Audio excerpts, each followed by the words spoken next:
Hello students, today is the last day I will be out. This is for Thursday, September 15th assignment. You're going to pretend that you are the teacher and going to give an exam on Efren divided. You're going to create a mock test or exam. As you know, mock means fake or not a real test. Okay? We're going to be using these to practice for our upcoming real test on Efren divided.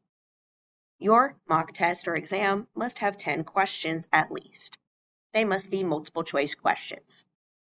You can have fill in the blank questions, true false questions, questions on vocabulary, questions on characters or events, or even the plot. Those are just some ideas to help you create this mock exam. You need to have a rough draft of your quiz or test or exam for tomorrow's class.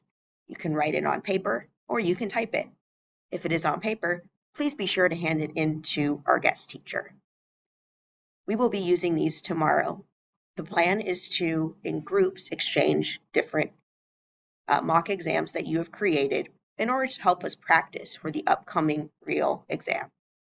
I hope you will have some fun with this, and I look forward to seeing these on Friday. Thank you so much.